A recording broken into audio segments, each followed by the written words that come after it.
Vous est-il arrivé un jour de vous poser la question, pourquoi est-ce que les Occidentaux veulent toujours que les restes des pharaons aillent chez eux dans leur laboratoire? Est-ce qu'il vous est arrivé de vous poser cette question? En fait, cette question que je veux que vous vous posez est la question qui devait venir après une autre. Qui étaient réellement les pharaons? Les pharaons, c'est grands rois, prêtres initiatiques de l'Égypte antique. Alors, mesdames et messieurs, chers amis de la vérité et de la spiritualité qui transforme, les pharaons étaient des dieux. Les pharaons, ça peut choquer plus d'un, parce que, vous savez, les gens aiment bien voir les êtres humains, les uns pareils aux autres. Oui, ils ont la même forme que nous. Ils ont deux prunelles, un nez, une bouche, deux oreilles, ainsi de suite. Mais dans l'intérieur, dans leur âme, ce sont des personnes tellement évoluées. Ce sont des grandes âmes, ce sont des divinités. S'il y a eu 10 pharaons, au moins 8 étaient des super grandes âmes. Pourquoi même pas 9 et demi? Ménélique, Ramsès, Néfertiti, ainsi de suite. C'était des grandes personnes. Ce sont des grandes âmes. Ce sont des gens dont seule leur présence transforme et fait évoluer la vie humaine sur Terre. Alors, ceux qui veulent toujours que leur reste soit chez eux ne sont pas bêtes. Ils auraient pu créer ce laboratoire en Afrique. C'est parce que, étant des divinités, ces pharaons ne sont pas eux-mêmes des gens qui vont regarder, ils ne sont pas racistes par nature, n'est-ce pas? Par le fait qu'ils sont eux-mêmes des dieux pour nous. Alors ils vont être bénéfiques à qui les regarde chez lui. Donc les vibrations positives que irradient leur dépouille, leur reste, leur momie, ces vibrations bénéficient à ceux qui ont gardé leur momie.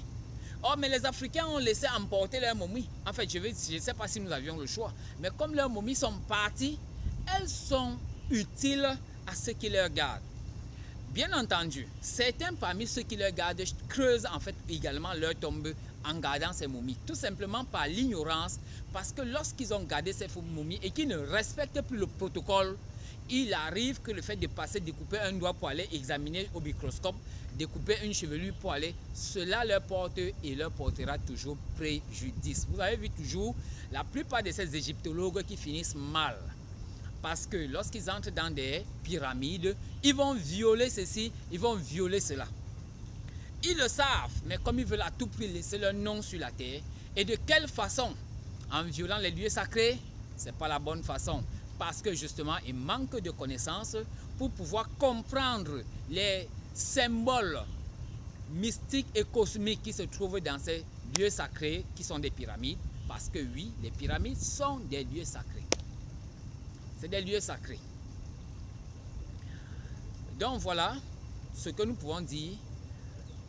Si vous êtes un égyptologue, prenez soin de beaucoup respecter les restes des pharaons. Ne pensez pas que vous êtes en face d'une momie d'un être humain ordinaire. Jamais. C'est que vous vous fourvoyez. C'est que vous mettez le doigt dans l'œil. Les pharaons sont des grandes âmes, ce sont des divinités.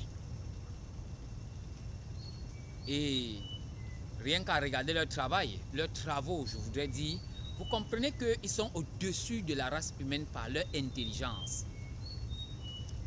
C'est des gens qui, ceux qui leur ont suivi, sont allés vers la perfection parce qu'ils ont un modèle de société qu'ils établissent sur la terre.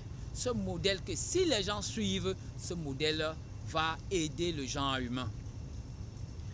La civilisation est dangereuse aujourd'hui. Vous entendez parler de trous dans la couche d'ozone. Avec les pharaons, on n'aurait jamais eu ce type de comportement. Parce que c'est nous qui travaillons la science en conscience pour détruire la nature. Mais ces gens nous ont enseigné comment vivre dans une nature que nous respectons. une nature qui continue à nous soutenir, à soutenir la vie, soutenir l'évolution humaine. Donc l'Afrique, c'est ressources illimitées. Avec les sages qui ont précédé les sages d'aujourd'hui, c'est-à-dire les rois d'aujourd'hui, ces rois d'hier, c'était des personnes, et ce sont toujours des personnes dont il faut se pencher sur leurs enseignements et comprendre la quintessence.